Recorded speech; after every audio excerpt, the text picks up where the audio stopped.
Hi everybody, I hope this video finds you well. In today's video, we're going to start our discussion about statistical biases. For the last couple of lectures, we've been spending a lot of our time talking about how to do descriptive statistics. We've discussed how to work with categorical data, quantitative data, and we took a pretty deep dive into working with a specific form of quantitative data, populations that were normally distributed. Now it's time to sort of take a step back, sort of towards where we started from, which was just learning how to sort of diagnose and discuss statistical samples in general, by talking a little bit about what can sometimes go wrong with a statistical sample, namely the presence of statistical bias. So, as we've discussed earlier in our class, the sort of two guiding principles of good statistical sampling is making sure that the sample is random and representative.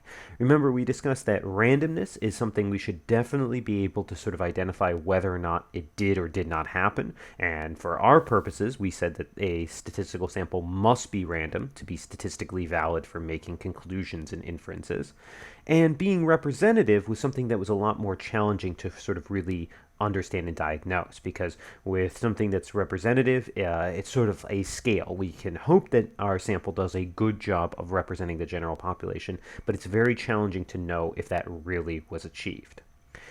However, despite sometimes our best efforts to achieve these two things, even if we do a good job of making sure that our sample was randomly chosen, and perhaps also making sure that our sample is just simply very large, so hopefully it's representative, even when we do all that, sometimes the data we gather is not as accurate as we would hope. And this often happens because of the concept of statistical bias. So, statistical bias is simply any factor that causes our data to less accurately measure the population parameter we were originally interested in. So in other words, a statistical bias is anything that gets in the way of sort of taking our data and using it to estimate whatever we were interested in about the population.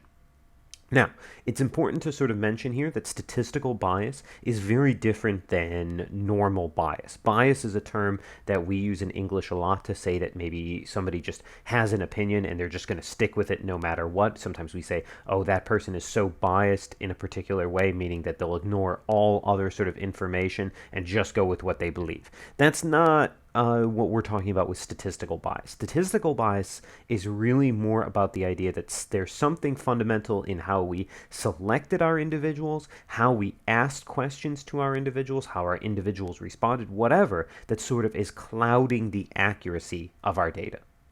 So, statistical bias can arise, as we're going to see, even when a sample is collected randomly. So while we have these sort of two guiding principles about being random and representative, just because we do a good job of achieving those doesn't mean that we're going to be free of statistical bias. Statistical bias can sometimes arise just simply from the types of questions that we might be asking or the information we're trying to gather. Another important sort of note here is that the presence of statistical bias does not automatically invalidate the results of a sample. It simply is something that we should be careful about, and certainly something we want to be aware of. But just because a sample might have some bias in it doesn't mean that it's automatically useless. It's just something we need to be aware of, and sometimes, especially given certain topics that are more sensitive to collect information about, it might be unavoidable. So we just want to be aware of statistical bias. We're not saying that the moment that there's some sort of bias in our data that we have to throw it out. For our class, we're going to discuss three main categories of statistical bias.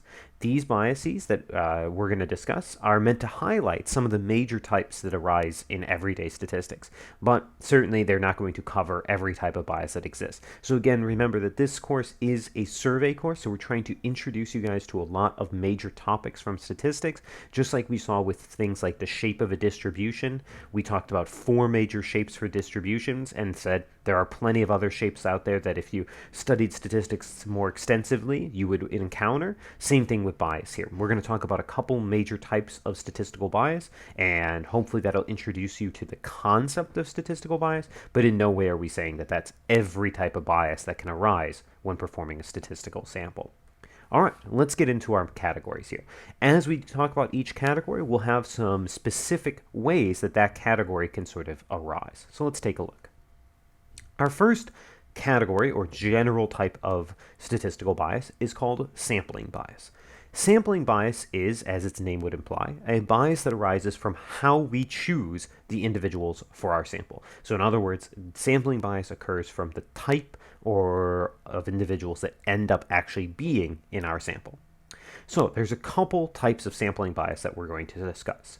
The first type of sampling bias is called undercoverage, and it's really, really one of the most important biases we're going to talk about in general. Undercoverage is when a particular subset of the population is either not represented or severely underrepresented in our sample. Suffering from undercoverage basically means that the sample will not be representative of the desired population.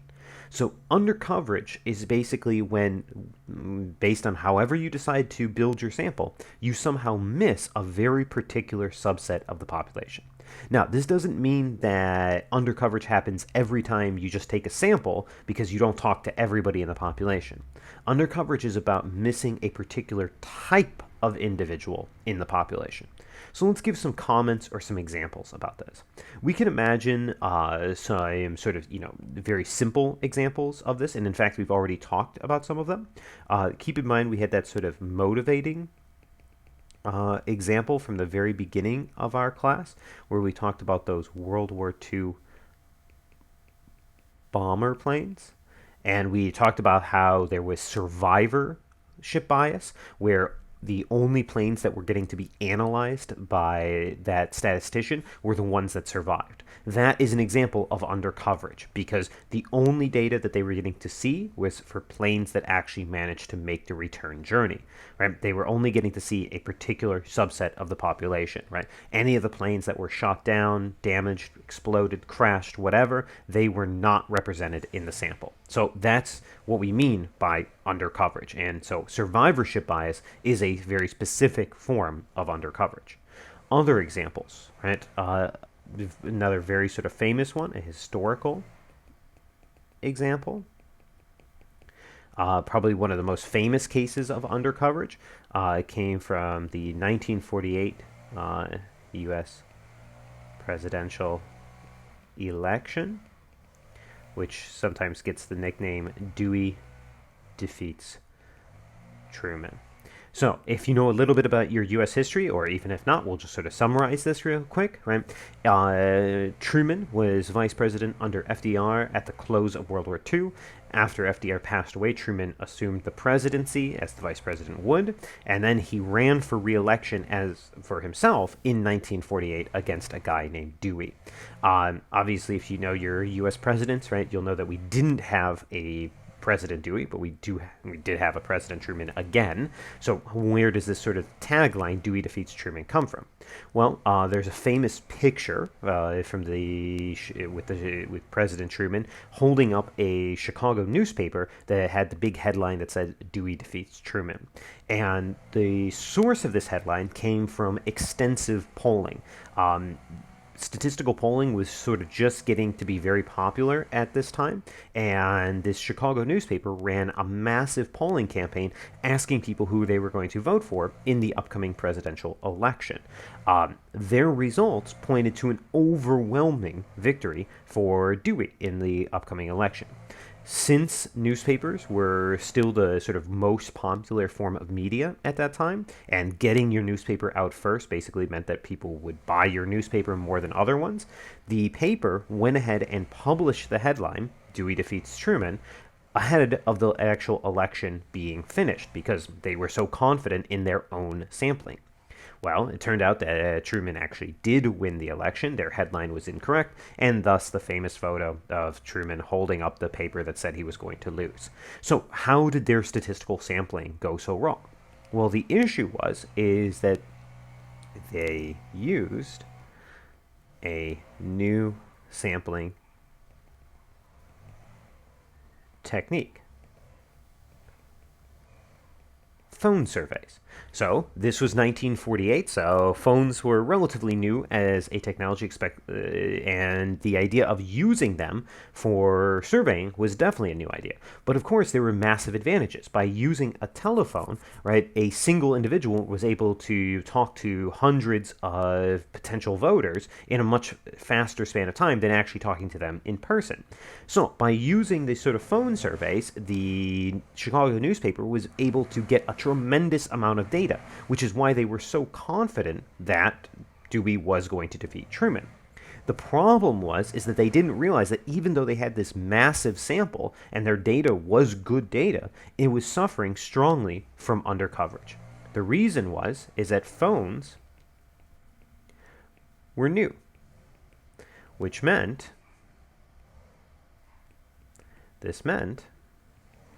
that wealthier individuals were more likely to have phones. So, in other words, what happened is that even though they collected a tremendous amount of data, they had thousands and thousands of people respond to their phone surveys, they were talking predominantly to wealthier individuals, individuals that could actually afford to have a phone. So the problem was that their data, which was correct for the population they sort of spoke to, right? That wealthier individuals actually did prefer and voted overwhelmingly for Dewey. The problem, though, of course, was that across the U.S. in general, wealthier individuals make up a much smaller percentage of the population. So while those individuals did generally support Dewey more than Truman, that wasn't true for the general population. So you can see here why undercoverage is so important. Because basically, by the fact that they decided to use these phone surveys, this caused them to sort of underrepresent the sort of middle or lower tier wealth individuals in the US in their sample, and thus lead them to an incorrect conclusion. So very, very sort of dangerous with the undercoverage here. Notice also the reason I wanted to bring up two of these examples. For a lot of the other biases, we'll just sort of talk about one brief example, but this one is so fundamentally important that we sort of talked about two, is that notice that in our motivating example, the undercoverage was sort of caught, and the statistician in that situation sort of recognized that they had to change how they made their conclusion because of their limited access to only the planes that survived. So here, yes, there was undercoverage, but they sort of realized it and was able to still make an appropriate conclusion. In this example, they didn't realize that there was undercoverage, so they made an incorrect conclusion. And this is sort of what I was saying at the beginning, that just because you have bias doesn't necessarily mean that the results are invalidated, but you have to be aware of the bias so that you can modify how you'll make your conclusion. Okay, let's talk about another form of sampling bias, not nearly as fundamental as undercoverage, but still pretty important. Our second form of sampling bias is what is called voluntary response bias. Voluntary response bias occurs when individuals are not chosen for a sample, but instead place themselves into the sample. Since the individuals place themselves into the sample, voluntary response bias often leads to an exaggeration of extreme values and opinions. This is something that we encounter in our modern lives quite a bit, voluntary response bias. This happens on any review site, be it Amazon, Yelp, Rate My Professor, whatever, right? If you've used any sort of review website to look at reviews for things, you've encountered this voluntary response bias. Why is that? Because individuals are not selected to give their reviews. They choose to give their reviews, right? Nobody contacts them. They decide on their own sort of time to, well, I'm going to go give a review. So what is that? What happens then? Well, generally people with more exaggerated views are going to take the time to actually go and give their opinion, right? If you go on to any of these sites, if you go on restaurant websites and look at reviews on Yelp, what do you see? You see lots of 5-star ratings. Oh, this place is amazing. The food is the best. And you also see a good amount of 1-star ratings. Oh, this place is the worst. It's got terrible food. I hate it, right? That you don't see a lot of people saying the food was okay. I mean, you see occasionally those reviews, but of course we know there's a lot more people who think the food is probably only okay, but they don't actually take the time to write a review because they just don't have that extreme of an opinion. So, once again, we can sort of see that when you have voluntary response bias, you have to be very careful because you can still use the information. I mean, if we see a restaurant that has like hundreds of 5-star reviews and a couple 1-star reviews, we probably know it's not the best restaurant ever. There's probably some people who have a middle view of it, but at least we know it's pretty good. Conversely, if we see a restaurant that has like 10 5-star reviews and 1,000 1-star reviews, okay, it's probably not as bad as those 1,000 1-star reviews would have you think, but we certainly probably wouldn't want to go there. So you can still use the information, but you have to be aware that it's really exaggerating the extreme values and opinions. We also encounter this with anything where people sort of write in or phone in. So this happens with like sort of like call-in shows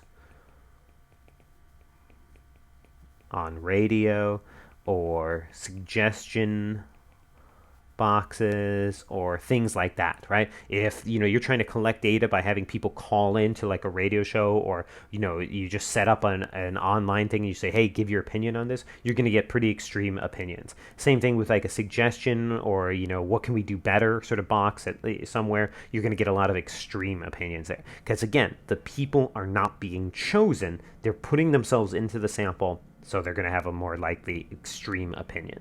Now, it's very important here that we think about this when we get to our very last type of bias. The key thing to recognize about voluntary response bias is that the individuals are not being chosen. It's a different type of bias if they are being chosen by some selection process and then deciding not to participate. We will give that a different name at the very end of this discussion called non-response bias. So you have to be very clear. Voluntary response bias is when there is no selection process. People just volunteer and put themselves into the sample. We will have a different name for when people are chosen but then decide not to respond. So we will need to sort of separate voluntary response bias from what we talk about at the end, which is called non-response bias. All right, let's go ahead and take a look at another form of bias. So these two sort of cap off what we want to say in terms of sampling bias. You can see why both of these are forms of sampling bias. They're both about the type of individuals that get put into the sample. Undercoverage is basically when a certain type of individual is missing from our sample, and voluntary response bias is when we didn't actually take the time to select individuals. We're just letting them volunteer, which means we're going to get a higher frequency of those sort of extreme sides of things. All right, now we're going to change gears, and instead of talking about bias that can arise from how we build our sample, we're going to talk about bias that can actually arise in the responses or the data that we collect. So this second category of statistical bias is called response bias. Response bias is bias that arises in how individuals actually respond or answer the questions that are asked in a sample. So in other words, it's not about who answers the questions, it's about how they actually answer the questions. All right, we're going to talk about 4 types of response bias. The first one does not have a particularly interesting name, but we do want to talk about it because it is a sort of very important type of bias. The first type is what's called general response bias. So general response bias is sort of a catch-all category, but general response bias, which we'll often abbreviate as like GRB, occurs when individuals do not answer questions accurately. This can really happen in one of 2 ways. This can either happen when the question is sensitive or because it is difficult to answer precisely. So I want to give a couple examples of that. For the first one, it might be something like, would you steal something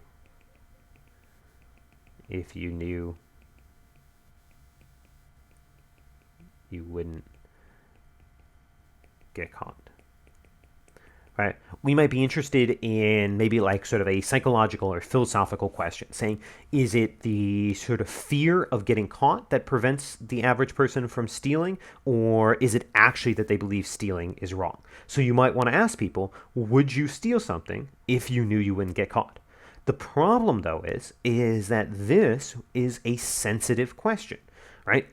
Even if a person might be really thinking, oh, actually, I would steal something if I knew I wouldn't get caught. I'm more worried about the punishment than I think it's intrinsically wrong. But they might not want to admit that to you. They might not want to admit that to you because they might think that you would judge them for answering that way. But even if it was sort of an anonymous survey, they might not want to answer that way just because they sort of feel culturally that there's a particular answer that's expected of them. You guys actually encountered this sort of sensitive question idea earlier on when we were talking about asking drivers if they wear their seatbelt, right? We were saying that there would sort of be an inclination to answer, yes, I always wear my seatbelt, even if they don't, because there's a culturally appropriate answer there. So we have to be very careful about looking at data that comes from sensitive questions. You can also have general response bias, not because people are actively trying to give a wrong answer like this, where they might feel pressured to give an answer one way or another, but it can also just sometimes be difficult to answer precisely. Something like, how many movies have you watched in the last year? Right? Now, this is not necessarily a sensitive question, right? There's not like a culturally expected answer.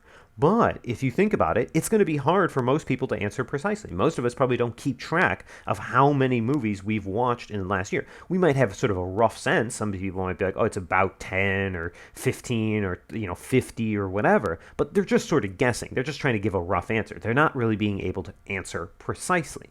So you can imagine why both of these sort of answers or responses we get are not as accurate as we would hope. In something like this, there's sort of a cultural pressure to answer one way over another. Some people might answer honestly, and some people might have their honest answer align with what's culturally expected. But the point is that there will be some individuals that feel pressured to answer a different way than is really truthful.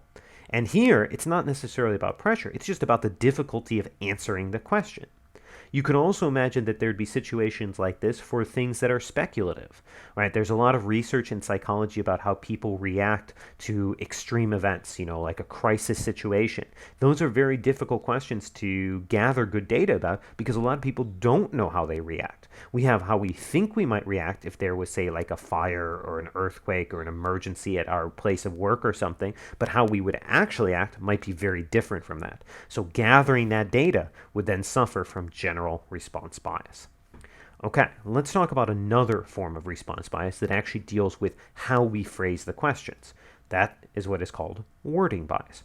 So wording bias occurs when the wording of a question causes inaccurate answers. This can again sort of happen in several different ways. It can happen when questions use slanted or loaded language. So in other words, when the way that we word a question sort of points the reader or the individual to a particular response, or when the question is vague or confusing. So let's give some examples of that. Slanted or loaded language, sort of similar to what I was saying here. Say we were trying to investigate people about stealing. So you could ask a question like, considering how wrong stealing is, would you steal something if you knew you wouldn't get caught? Right? The problem is this stuff right here, considering how wrong stealing is. Why is that in the question, right? All that's doing is sort of putting additional pressure on the person to answer a particular way. And that's going to sort of get in the way of getting good, accurate data.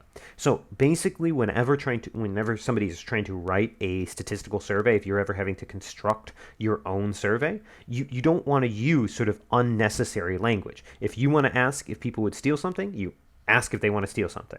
Now, you might say, well, what about this? Isn't the wouldn't get caught part also unnecessary? Well, maybe, but maybe that's also what you're interested in, right? We said that it would be a very different question to ask people, would you steal something? Which basically is asking them, how do you balance stealing versus the threat of being maybe punished for it, versus this question, which is more saying, would you steal something even if you knew that there was no punishment, focusing more on sort of your intrinsic views of stealing. So it would really depend on what you're interested in researching. But this sort of language here about considering how wrong stealing is, That's unnecessary for any sort of question, because all that's doing is sort of putting in flowery, loaded language that's unnecessary for the question. You can also have issues with vague questions like this. How many movies have you watched? Right? This is really vague because you don't have any information about the time frame. Right? I mean, most of us would probably guess that they want a time frame of like maybe the last week or month or year or something, but we have no idea, right? I mean, is this asking how many movies we've watched in our lifetime? To be honest, even this question up here, how many movies have you watched in the last year? That's probably a pretty badly worded question too, because what do we mean by movies you've watched? In our modern day and age, do we mean movies that you've watched at home, movies that you've watched in the theater? Should we combine those? All that sort of stuff. We should probably try to be as specific as possible. In general, with wording bias, what I really want you guys to sort of recognize here is that a well-worded statistical question is sort of detailed, but to the point. You don't want to have unnecessary stuff like this. You don't want to have any sort of loaded or slanted language, and you want to be precise about what you want to know. So trying to put those two things together will help you write good statistical survey questions. All right, let's talk about some other issues that can arise and influence how people respond to questions. Ordering bias. Ordering bias is a very unique type of bias because it sort of isn't about a specific question or individual. It's actually more about how we put together a full survey. So ordering bias occurs when a survey has multiple questions. The order in which these questions can be that they're asked on that survey, or how people go through and respond to them, can actually influence how they answer later questions. This happens because of a concept from psychology called priming. And I'd like to sort of describe a very famous example of this.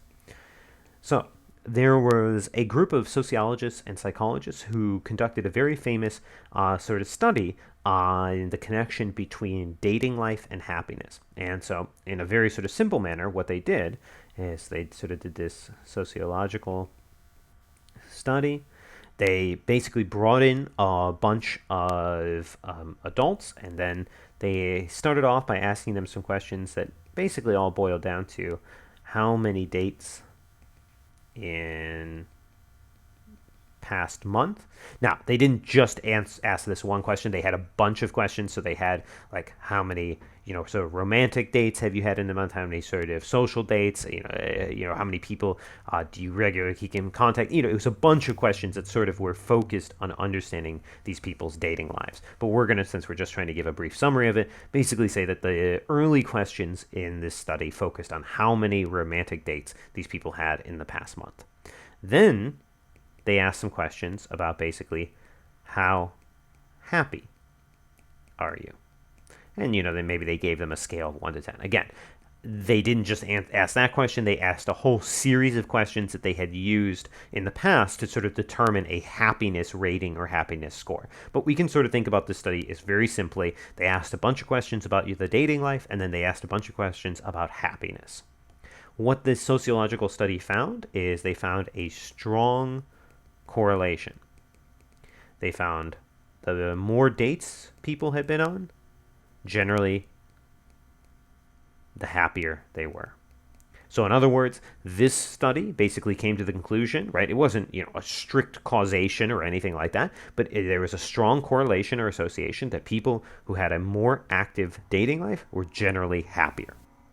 Now, of course, when a study, especially in psychology or sociology, where it is very hard to get strong correlations, because as we know, humans show a lot of individualness and individuality, and it can be very hard to establish broad relations like this. They published this result, and it got a lot of sort of press. People were very interested in it. It was a big sort of success for these people to have found this relationship here. Well, in science in general, the sort of first major thing that happens after a big experiment like this or a big study like this is you try to replicate it. So other teams of researchers tried to do the same thing. So they tried to do a replication here.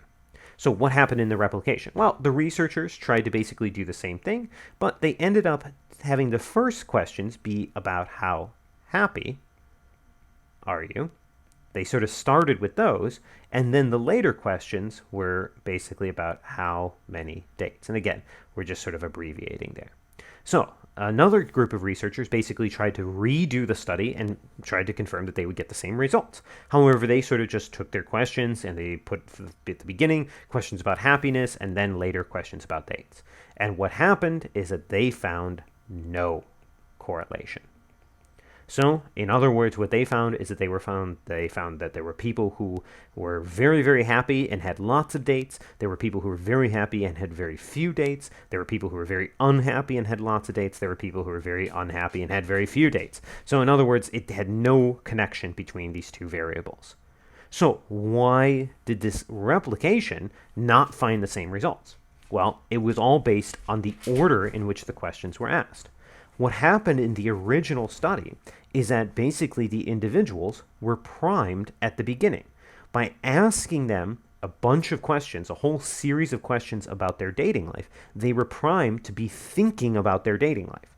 So then, when they were asked the questions about their happiness, they answered subconsciously those questions about their happiness in terms of their dating life. So they were thinking, even if the question just asked, how happy are you? They implicitly were answering it as, how happy am I with my dating life? Because they just answered a whole series of questions about their dating life.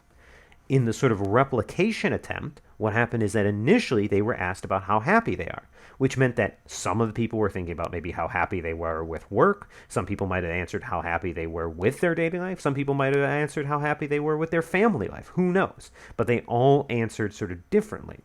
Then, when they answered the questions about the dates, well, there wasn't as strong of a connection anymore because they hadn't been primed to sort of answer the questions a particular way. So this, of course, is a big sort of danger because what looked to be a very strong relationship between these two variables turned out to not be a relationship at all. This also, as a famous example, is something I want to mention to you guys because it also highlights a big issue with modern science. In this situation, this initial study got a ton of press. There were headlines about it and saying, oh, this is a huge result, right? People need active dating lives to be happy, so on and so forth.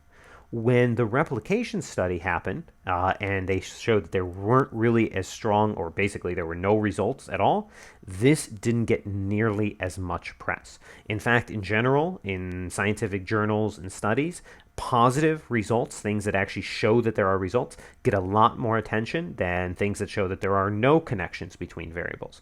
Well, the problem, though, is that that can basically lead us to constantly hear about these sort of results that might not have actually been sort of verified or replicated, meaning that we're not really hearing the true information there.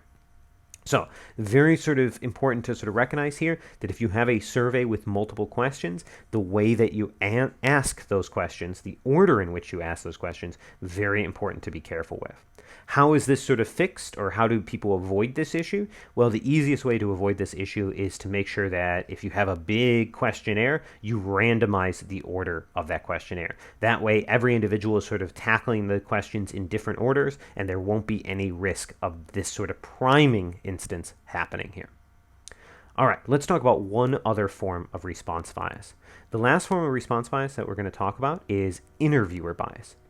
Interviewer bias occurs when the choice of interviewer influences the responses given.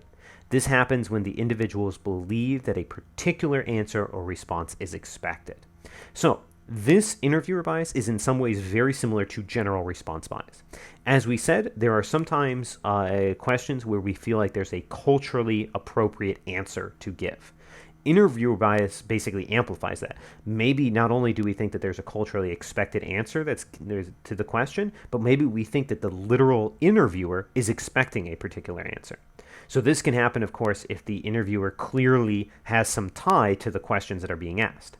But we should also be careful. Sometimes the interviewer might not even be a human interviewer. It could just simply be that the survey or the sample you're getting is coming from a particular organization, right? And that organization's name is all over the survey. So you're sort of thinking, oh, this organization is looking for particular responses. Let me give you guys sort of another famous example of this and show why this is so dangerous. So back in like the 1980s and 1990s, there was a lot of research done about about sort of men and women in the workplace, and specifically the sort of glass ceiling, this idea, right, and this sort of big concern that while more and more women were entering into workplaces that had traditionally only been male dominated, that even though they were getting to enter into the fields, they weren't being paid equal wages, right? So this was sort of stuff about glass ceiling surveys, right? So what would obviously the one way to study sort of glass ceiling issues is to actually look at the salaries that men and women are being paid in industries. But what a lot of sort of researchers were interested in is what did people who were working these fields actually believe, right? Because part of the issue is that if people don't believe that it's actually an issue, it's going to be very hard to fix it, right? So what they found is that they were asking questions like, do you believe there is a glass ceiling? Right? And they were asking male employees. Well, what they found is that if they had a female interviewer, they had a high percentage of yes. So in other words, if they had a female interviewer, a high percent of the people, of these males that were interviewed, said that yes, they did believe that there was a glass ceiling. Yes, there was still further work that needed to be done to achieve equality in the workplace. They said that yes, they did believe it was an issue. But they found that if they had a male interviewer, they actually had a lower percent of yes. So in other words, what was happening here is that since sort of this glass ceiling concept was affecting females negatively, when there was a female interviewer, these male employees basically thought that the answer that was expected was a yes answer. So they were more likely to give a yes answer. Whereas if it was a male interviewer, they didn't feel that pressure and they gave a lower percentage of yes. And you can see why that would be such an issue in gathering your data. If you saw this, right, you might say, oh, okay, we're doing better because people believe it's an issue, and that means that there's going to be more support to fix it. And when you see this, you might be more concerned and say, oh, maybe not as many people really view it as a real issue, which means we have more work to do to sort of educate people and let them know that we really do have an equity gap there and that we have to actually solve this problem. So you can see how interviewer bias can be a big issue there.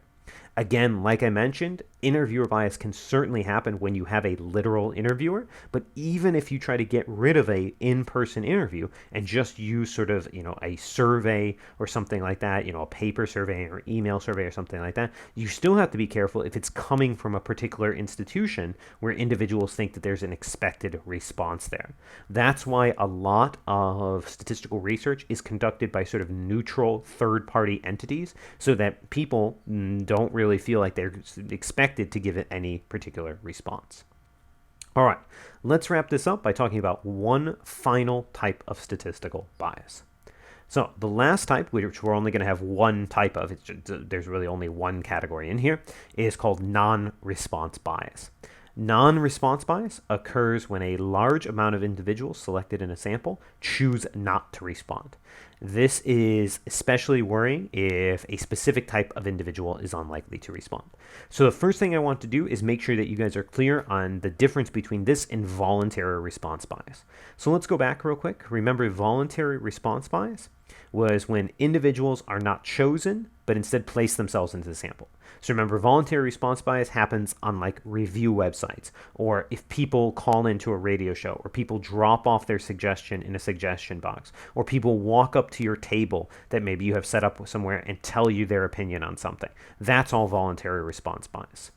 Non-response bias happens more like in a phone survey. You call 1,000 people, you're probably only going to get to talk to maybe 100 of them.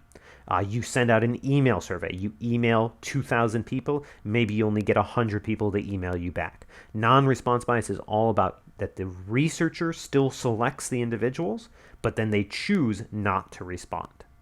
Now, like we said, this can be an issue just when simply a large amount simply choose not to respond, but it can be especially worrying if a specific type of individual is unlikely to respond. For example, with that sort of phone survey, right? Phone survey, right? First of all,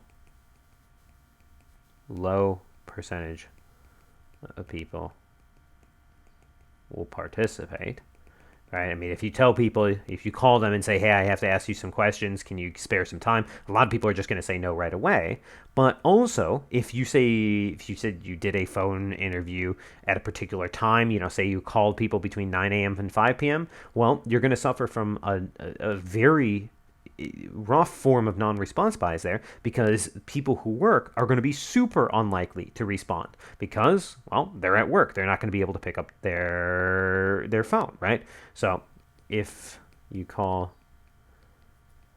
at work hours, then specifically people who are employed are unlikely to respond. So you can sort of see how if like a phone survey, first of all, it just struggles in general from non-response bias because most people are going to choose not to respond. And that's just an issue fundamentally. But even worse, right, if you call at a specific time, people who work during that time, like if you have to call between 9 a.m. and 5 p.m., you're going to have very few sort of like standardly employed individuals responding. Now, that doesn't mean that you're getting bad data, but that means your data is not necessarily as representative of the general population as we would hope. Now, of course, probably some of you guys have participated in studies like, people send you an email and ask for your information or over the phone or something like that. A lot of times, the way that we try to fix non-response bias is incentives are often used to combat non-response bias. Right? You'll see things like, oh, if you respond to this survey, maybe you have a chance to win a gift card, or maybe you're given something or something like that. So incentives can often be used to combat non-response bias, which is often what researchers have to do when they want to use like a mass surveying technique like emailing or like calling that often has a low response rate. But keep in mind that with incentives, there is one very important thing. This should be pretty clear, but we should mention it. Incentives cannot be tied to the responses. In other words, incentives are a totally valid statistical technique for getting people to participate more willingly, but you cannot tie the incentives to the response that they give. You can't say, oh, if you answer yes to this survey question, then we'll give you an incentive, but if you answer no, we're not going to give you anything. Because obviously, then people are not giving their honest answers anymore. They're choosing a particular answer based on the incentive you're offering. So the incentives have to be based entirely on participation, not the response they're giving. Okay, so this at this point runs us through all the major types of statistical bias that we want to talk about. We had two forms of sampling bias back here, undercoverage and voluntary response bias. 4 types of response bias: general response bias, wording bias, ordering bias, and interviewer bias, and non-response bias. So we have 7 types of biases in general for our class. In our next video, we'll actually look at some examples of looking at a statistical sample and diagnosing which biases might be present in that sample.